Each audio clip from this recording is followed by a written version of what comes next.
इस वक्त एक और बड़ी खबर आपको बता देते हैं। कल जब ये विमान दुर्घटनाग्रस्त हुआ तो एक और दुखद खबर आई कि इसी विमान में गुजरात के पूर्व मुख्यमंत्री विजय रूपाणी भी बैठे हुए थे, क्योंकि वो अपनी बेटी से मिलने के लिए लंदन जा रहे थे।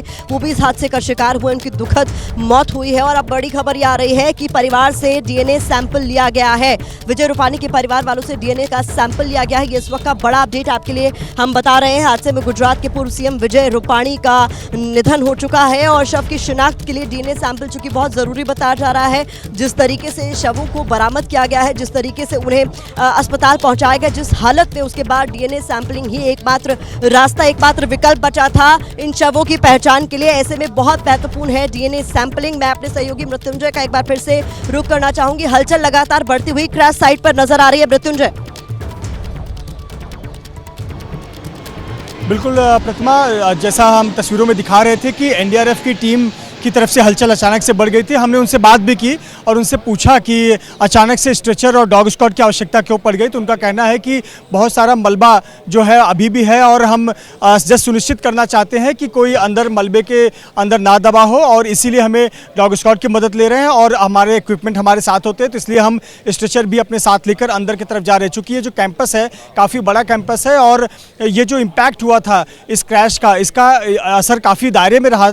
न केवल एक इमारत बल्कि सामने दिखने वाले 4 इमारतों में इसका इम्पैक्ट रहा और आग जो लगी वो काफ़ी दूर तक फैली। तो ऐसे पर एहतियातन ये एनडीआरएफ के जो जवान है वो सुनिश्चित करना चाहते हैं कि जो 20% मलबा अभी भी बचा हुआ है, डिब्री जिसको हटाने का कार्य किया जा रहा है, तो उसमें कोई ना फंसा हो, इसीलिए ये स्ट्रेचर और डॉग स्क्वाड को लेकर अंदर गए हैं। इस बीच आप जैसा जानकारी दे रही थी कि गुजरात के पूर्व मुख्यमंत्री विजय रूपाणी की पत्नी जो है, परिवार के सदस्य, वो लंदन से अहमदाबाद आ रहे हैं। कुछ ही देर में उनका अहमदाबाद एयरपोर्ट पर आगमन होगा और उनके परिवार के सदस्यों का डीएनए सैंपल लिया गया है, जिसका मिलान करने के बाद पार्थिव शरीर उनके परिजनों को, परिवार को सौंप दिया जाएगा। पर उनकी पत्नी लंदन से अहमदाबाद कुछ ही देर में यहाँ पर पहुँचने वाली है। तस्वीरें आपको दिखा दूँ किस प्रकार से यहाँ पर हलचल तेज है।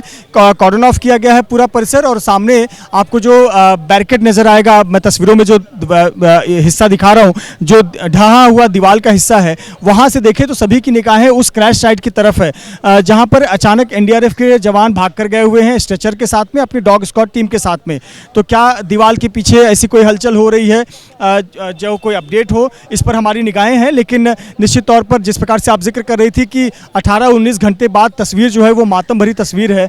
दीवार जो काले रंग की दीवार हो चुकी है, जहाँ पर स्टूडेंट इस वक्त चहल पहल रहती थी, मेडिकल छात्र पढ़ाई किया करते थे, यहाँ से अपने काम की जगह पर जाते थे, पढ़ाई करते थे, लेकिन आज वहाँ पर पूरा सन्नाटा पसरा हुआ है। सिर्फ और सिर्फ निशान है तो उस क्रैश साइट के निशान है, एक ड्रीम लाइनर के क्रैश होने के निशान है, जिसकी चपेट में आने से 265 नागरिकों की मौत हुई।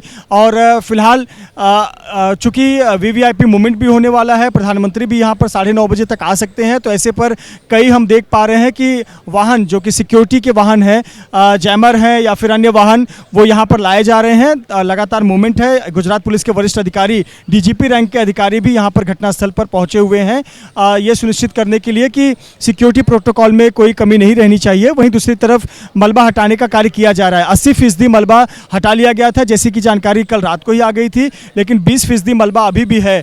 और जो 4 इमारतें हैं, 4 इमारतों में एक इमारत का जो हिस्सा है वो काफ़ी जर्जर सा नज़र आता है, क्योंकि जो क्रैश का इम्पैक्ट है इस इमारत पर काफ़ी ज़्यादा हुआ है।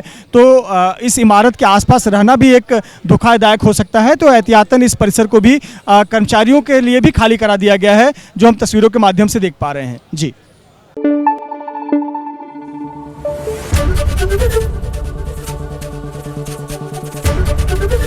एबीपी न्यूज़ आपको रखे आगे।